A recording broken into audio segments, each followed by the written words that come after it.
Selamat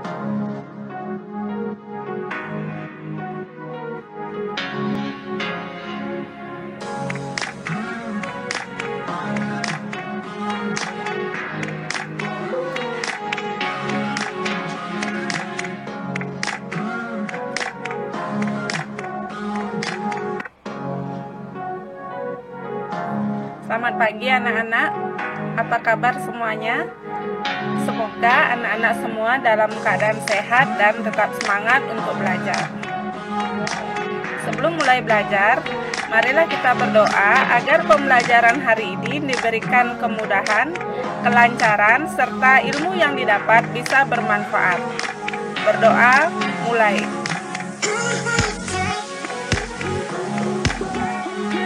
Selesai. Pembelajaran kita hari ini adalah pada tema 7, subtema 1, pembelajaran 3. Baik, siapkan hati, pikiran, konsentrasi, serta alat tulis untuk mencatat apabila ada hal-hal yang dianggap penting sehingga nanti bisa dipelajari lebih lanjut. Adapun tujuan pembelajaran kita pada hari ini adalah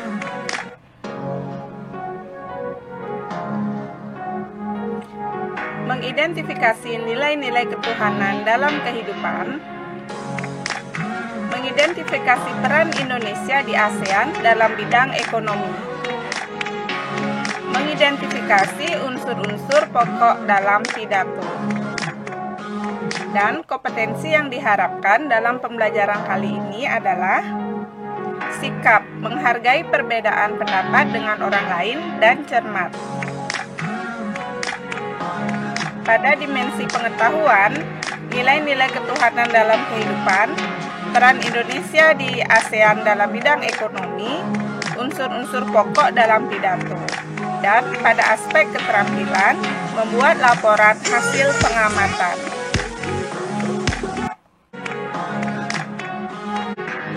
Kita menginjak ke bagian materi. Pernahkah anak-anak mengamati kepemimpinan yang ada di lingkungan sekolah atau di lingkungan tempat tinggal anak-anak? Bagaimanakah menurut anak-anak seorang pemimpin yang baik? Pemimpin yang baik akan memperhatikan kepentingan seluruh anggota yang dipimpinnya. Pemimpin yang baik juga akan selalu mengajak anggotanya berbuat baik. Sekarang kita akan belajar sikap kepemimpinan. Seorang pemimpin harus dapat memberikan teladan yang baik bagi orang yang dipimpinnya. Agar dapat menjadi teladan, seorang pemimpin perlu menerapkan nilai-nilai Pancasila dalam kehidupannya. Mari kita membaca cerita tentang pemimpin yang menerapkan nilai Pancasila berikut ini.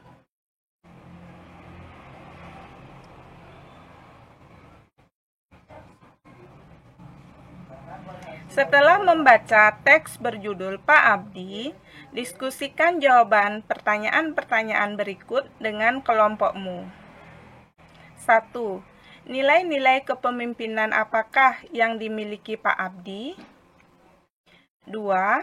Manfaat apa yang diperoleh penduduk dari program atau kegiatan Pak Abdi? 3.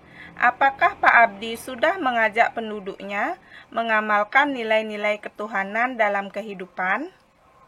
Jelaskan. 4. Apa yang dapat kamu teladani dari Pak Abdi? Berdasarkan teks berjudul Pak Abdi, kita mengetahui bahwa Pak Abdi telah menginspirasi Ibu Erika dalam menjalankan kepemimpinannya. Hal-hal yang dapat kita pelajari dari teks Pak Abdi adalah 1.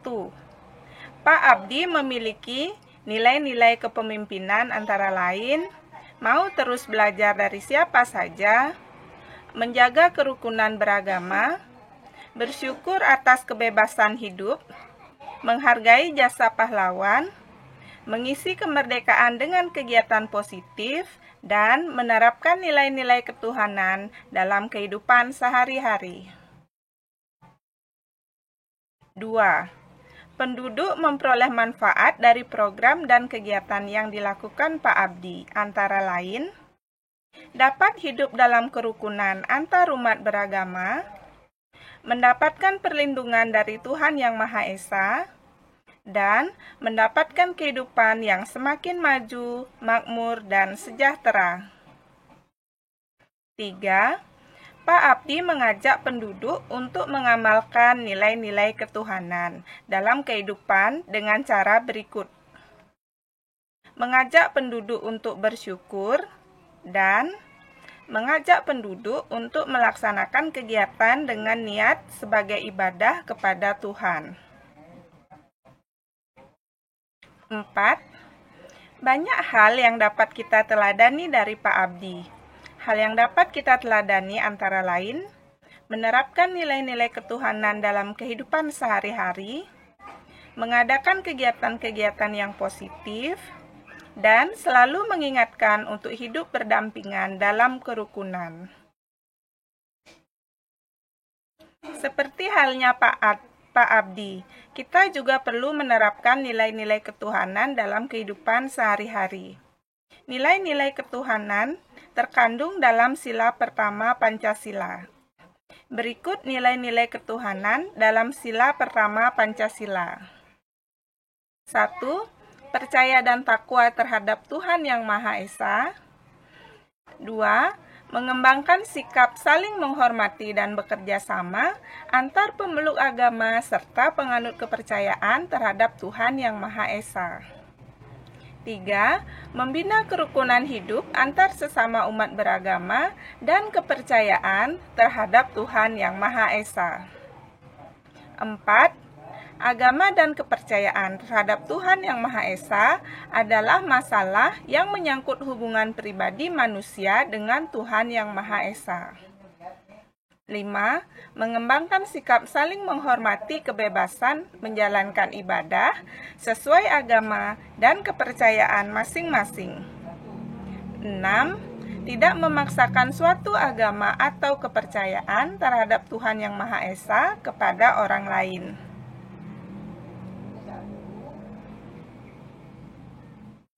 Sudahkah kamu menerapkan nilai-nilai ketuhanan dalam kehidupanmu sehari-hari? Apa saja contoh pelaksanaan nilai-nilai ketuhanan yang dapat kamu lakukan di rumah, di sekolah, dan di masyarakat? Berikut ini contoh penerapan nilai-nilai ketuhanan dalam kehidupan sehari-hari. Berdoa dan beribadah dengan khusyuk sesuai agama yang dianut. Menghormati orang yang sedang melaksanakan ibadah. Menjaga ketenangan dan ketertiban saat berada di tempat ibadah. Bekerja sama dengan orang lain meskipun berbeda agama.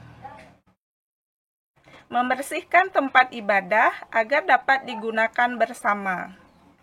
Memberikan sumbangan untuk pembangunan tempat ibadah. Negara kita sangat menjunjung tinggi penerapan nilai-nilai ketuhanan. Bagaimana hubungan negara kita dengan negara lain? Negara kita berperan aktif dalam kerjasama antar negara, misalnya dengan negara-negara ASEAN. Masih ingatkah anak-anak, apa saja negara yang merupakan anggota ASEAN? Mari bersama-sama kita perhatikan gambar peta negara-negara Asia Tenggara berikut ini.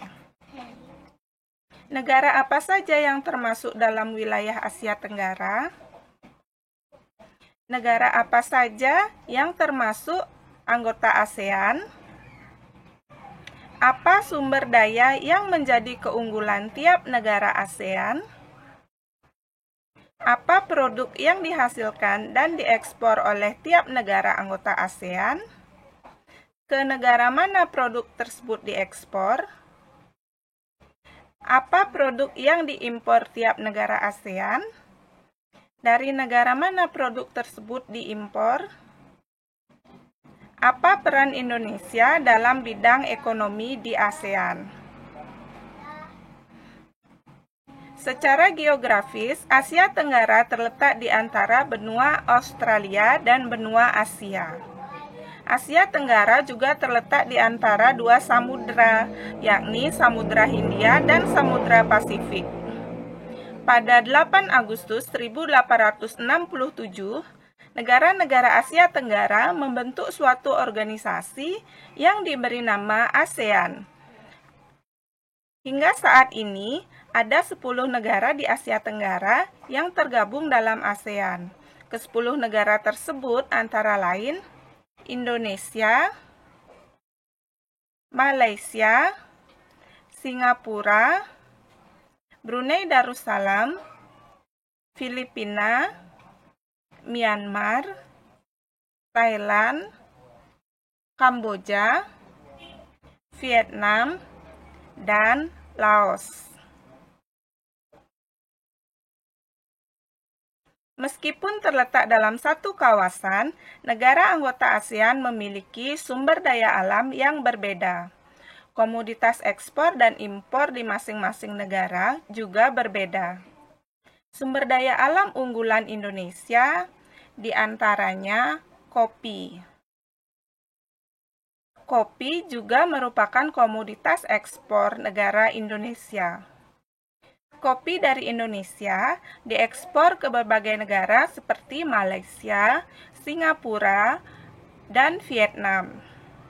Komoditas impor Indonesia adalah mesin industri yang diimpor dari negara Malaysia, Singapura, dan Thailand.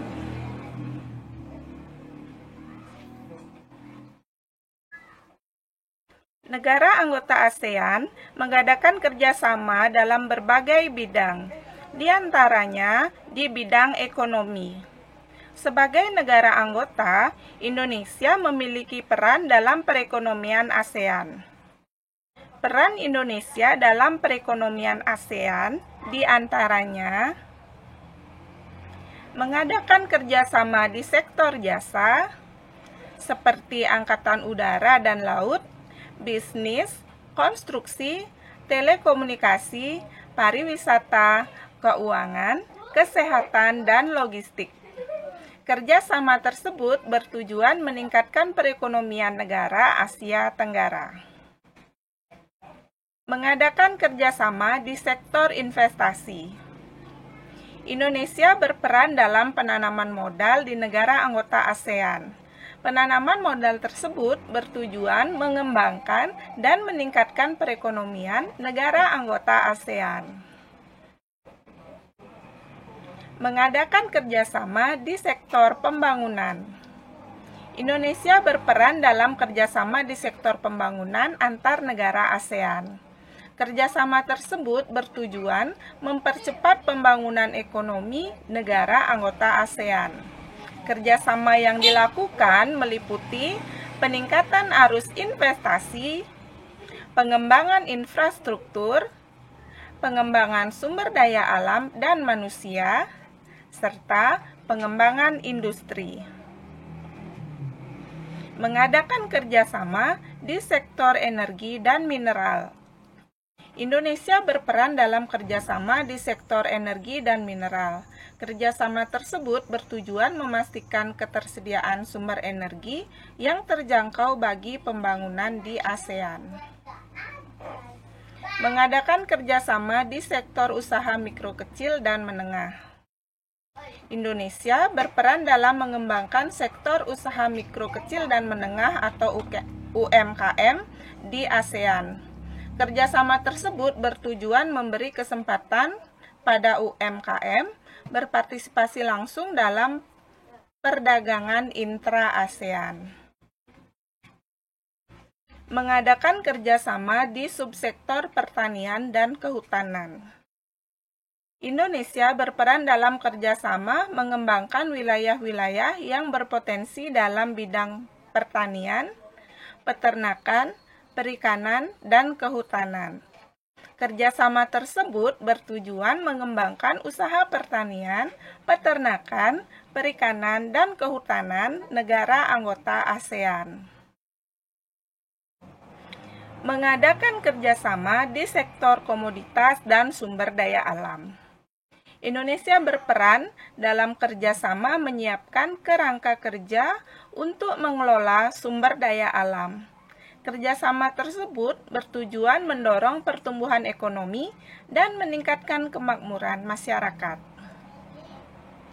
Mendukung integrasi ekonomi di kawasan ASEAN. Indonesia mendukung terbentuknya integrasi ekonomi di kawasan ASEAN dalam bentuk MEA. MEA dapat memajukan perekonomian dan menghilangkan hambatan perdagangan internasional di Asia Tenggara.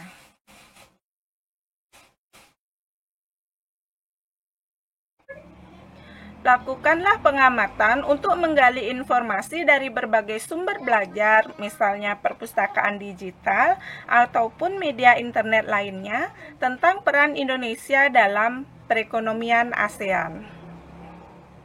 Hasil dari pengamatan yang telah dilakukan dapat dibuatkan laporan berupa laporan hasil pengamatan. Agar lebih menarik, laporanmu dapat dibuat dalam bentuk diagram. Mari kita bersama-sama perhatikan contoh diagram peran Indonesia dalam bidang ekonomi ASEAN berikut ini. Peran Indonesia dalam perekonomian ASEAN.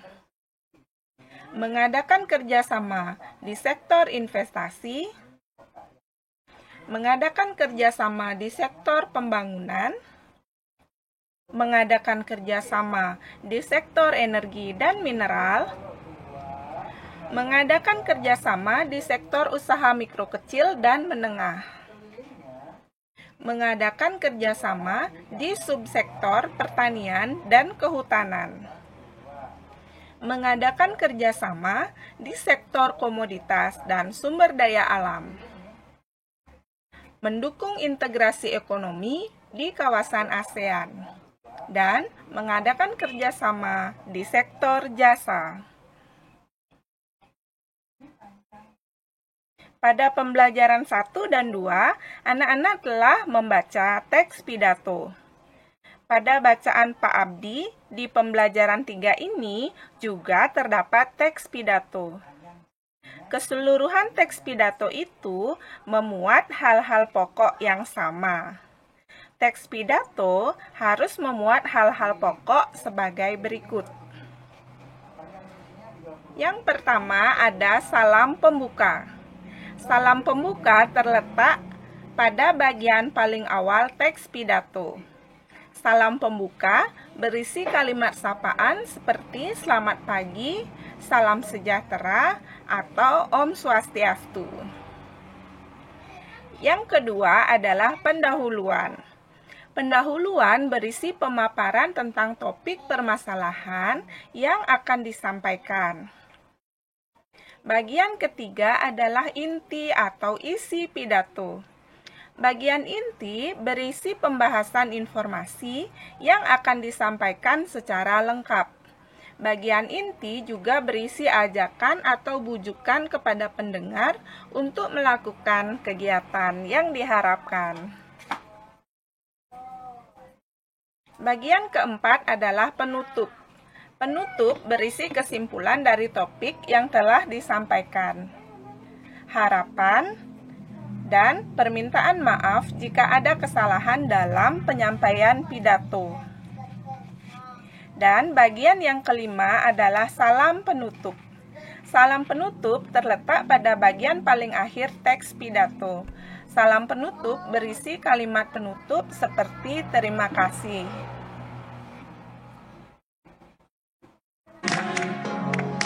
Itulah tadi materi pembelajaran hari ini. Sekarang kita lihat bagian latihan. Hari ini Bu Guru memberikan tugas. Buatlah sebuah diagram peran Indonesia di ASEAN dalam bidang ekonomi. Kerjakan di buku tugasmu, jangan lupa sertakan identitas lengkap, hari, dan tanggal tugas. Selamat mengerjakan. Sebelum diakhiri, mari kita bersama-sama melakukan refleksi pembelajaran. Apa saja yang telah anak-anak pelajari hari ini?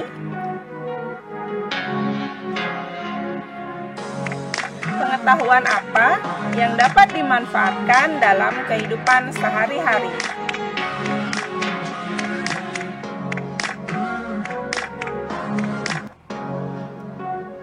Terima kasih sudah menyaksikan video pembelajaran kali ini. Selamat belajar, semoga sukses untuk anak-anak semua, dan sampai jumpa di video pembelajaran berikutnya.